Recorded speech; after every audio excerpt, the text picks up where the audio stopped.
কত শত উৎসব কেটে গেল নীরবতার ভেতর। চারদিক ছিল আলো, অথচ মনটা ছিল অন্ধকার। মানুষ হাসলো, আনন্দ মেতে উঠলো চারপাশ। আমি শুধু ভিড়ের মাঝেই লুকালাম নিজের নিঃশ্বাস। কেউ বুঝলো না বুকের ভিতর জমে থাকা শূন্যতা। উৎসবের শব্দেও মুছে গেল না একাকিত্বের ব্যথা। আলো ঝলমলের রাতও আমার আকাশ ছিল নির্জন। ভিড়ের মাঝেও নিজেকে লাগত এক এক প্রতীক।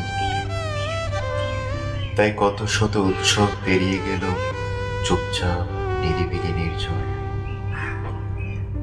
মনটা শুধু অপেক্ষায় রইল কোনো এক সত্যিকারের আপন আলোর, কোনো এক সত্যিকারের আপন, ডাকিবে কাছে, কোনো এক সত্যিকারের আপন।